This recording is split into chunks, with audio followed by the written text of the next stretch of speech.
Well, good afternoon, Steve. Here we are at not so sunny Debden, where weather's deteriorating rapidly. All your boys have been out and done their practice this morning and their first time runs. They've managed to sneak the first time runs in before the rain, and I understand it's all looking very, very interesting. It's quite scary now. I knew that it was going to be close at the end, but I didn't think it was going to be this close. Effectively, what we've got is like Andrew Farrell is still the wild card. He'd only done 7 events at the start of the event this morning, so he's now making up major time. He'd have to do 25 points today to win. On his first time run, he's already got 24.5. Now, at the end of the last round, which was at Lowton Park, Tony Bradfield looks as though he was going pretty well, and he looks as though he maybe have had it in the bag. Is that still looking good? It's still potentially looking good. When you get to this far into the championship, everybody has already done their 8 events. So effectively what they're doing today is they're improving on their worst event. Now, Tony's worst event is 22 points. Jez's worst event is 20 points. If he drives well today, he could pick up that 2 points, and he's only 2 points behind Tony in the championship. So that's how close that is. It's going to be very, very close. And then, because unfortunately poor old Alan Bankhurst, mechanical problems this morning, got here, didn't really get the car off the trailer and had to go home. I know he wasn't in contention for the leadership, but, you know, it's not a good day for him. No, and that's disappointing as well, especially, I mean, he's driven all the way down from Lincoln as well. So that's bad news. I guess the only comfort for him is the fact that he's already done his 8 events. He's not going to lose any points by not running today.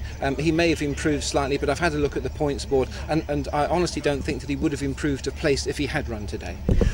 Now, leading question, but if you had to put money on it, where are you going to put your money? I've still got to go with Tony, I think. I haven't seen anything from either Andrew or from Jez to make me believe that they can take it away from him. Andrew would have to do a 105 round Debden today. He's done 107 dead and he's already on the edge, so I can't see that. As far as Jez is concerned, Jez could improve his place, and so really and truly I think that Andrew will win, but I think that Tony will win, but Jez and Andrew are still fighting for second place. Well, it's going to be very interesting this last run. I mean, it's raining now. It's not raining very heavily. I don't think the times are going to be as quick as they were earlier today. So, but it'll be interesting. Yeah, I agree, Paul. I think that's right. So, well, you can never tell. No.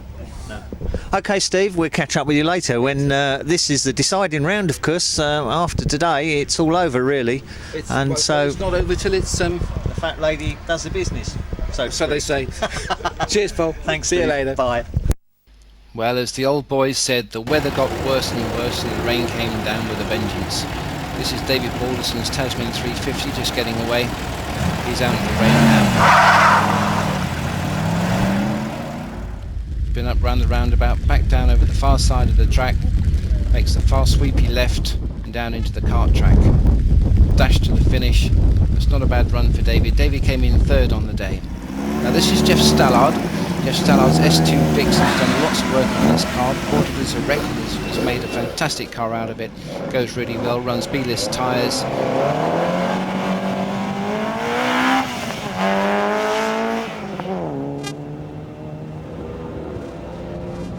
This is Pete Sims. The intrepid Birdman straps himself into his machine. Pete's been out with us a few times this year, just for the first time, getting the hang of it. Novice sprinter, nice car, hope to see him again next year. There he comes, dash down to the finish.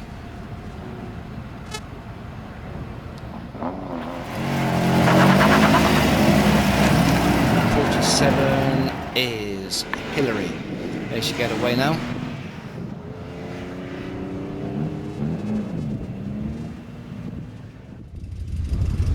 This is Cox's V8S. Now this is one of the few pieces of footage that we have that shows nearly all of the track. So down along the fast approach straight. Very nasty, tight, get your feet off the brakes. Very tight roundabout at the end of this long sweepy left. Nobody knows where the apex is, especially me. Tight in round the roundabout, try not to lose too much speed. That's not too bad. Fast out of there, down towards the left. Very tricky left this. Road surface is bad. It's a wet day, very slippery.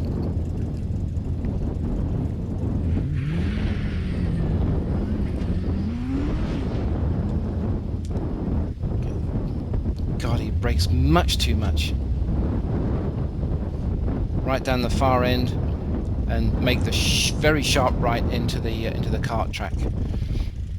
Deceptive this, flat out in second through the twizzle, sharp left and right, and then dash to the finish. That's quite a nice car, that. I wonder what he'd like for it. This is Hugh Davis Camaro 450, novice sprinter this year. Nice car. First visit to Debden. Debden in the rain is not to be enjoyed, and I think Hugh didn't enjoy it. This is John Pollard now in the family's 3000S. Oh, it's missing. Car goes well enough, but it's missing a bit today.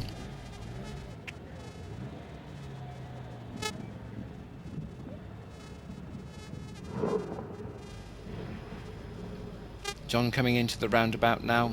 That's quite quick. Gently, John. No, that's a little bit too quick. I reckon that will have cost him half a second through there. But the exit's good. And quickly back down towards that very greasy left-hand bend. This is Richard Blackley in the family's Camaro 450. Been with us a couple of years now, Richard. Into the roundabout. That's quite tidy. Quick exit. That's not bad at all.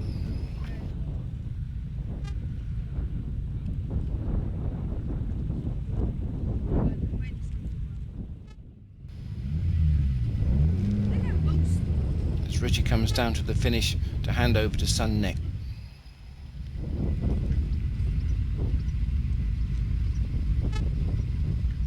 Up next, this is Mike Horn in his very tidy Camaro 400.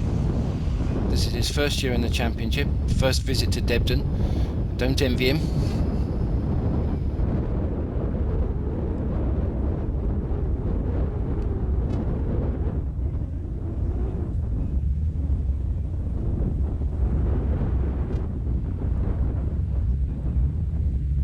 Mike did 1:15 on his first timed run this morning.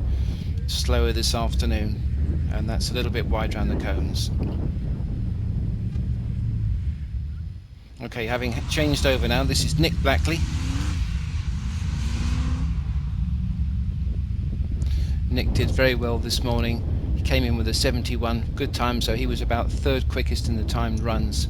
But of course the rain has demolished it for this afternoon, so all of the second runs are slower. He'll be pleased with the points though.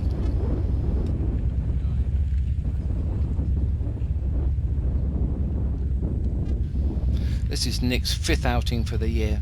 Best one was definitely at Silverstone and Stowe. 25 points he scored there, which was a good effort.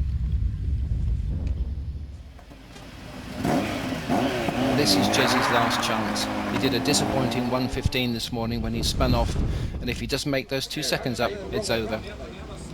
Well, as soon as he got the times in, how's it going to be?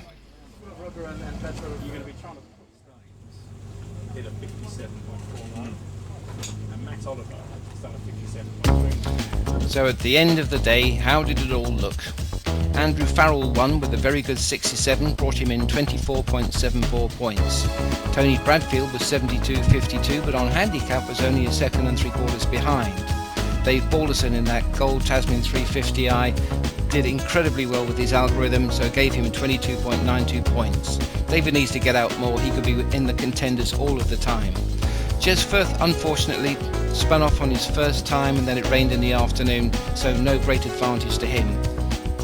So after 17 rounds of keenly fought sprinting and hill climbing, the final leaderboard looks like this.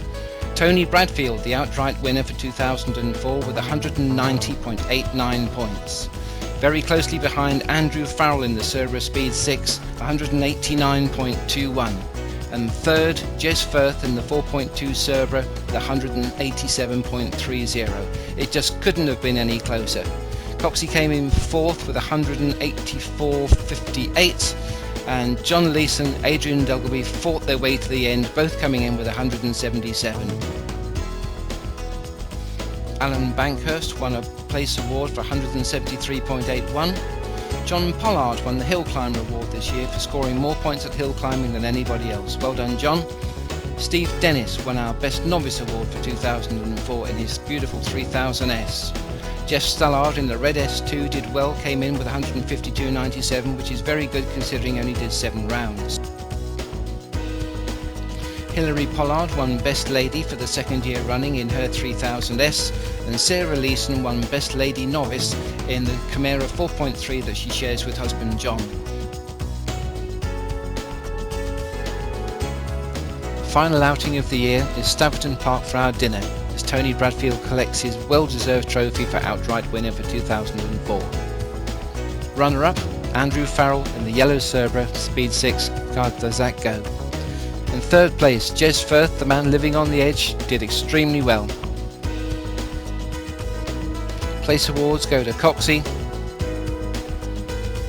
John Leeson, Adrian Delgeby and Alan Bankhurst. Well done, guys. Hill Climber of the Year 2004, John Pollard, and Mrs. Pollard, Best Lady, second year running. Steve Dennis, Best Novice. Sarah Leeson, Best Lady Novice. And Dave Sharp, Shiniest Red Car. 2004 was a truly brilliant season. Tony Bradfield was a worthy winner in his white 350i. Andrew Farrell and Jez Firth did everything they could at the last event to take it away from him, but the rain finally came down and the decision was made.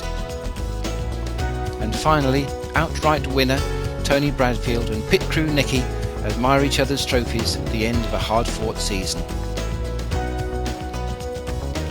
And even the committee thinks that there must be something in this motorsport caper. Hey, did you have a nice time, Lawrence? I did, Simon, did you? I did, Lawrence, had a bloody lovely time. Are you going to pay for the trophies then? Why not?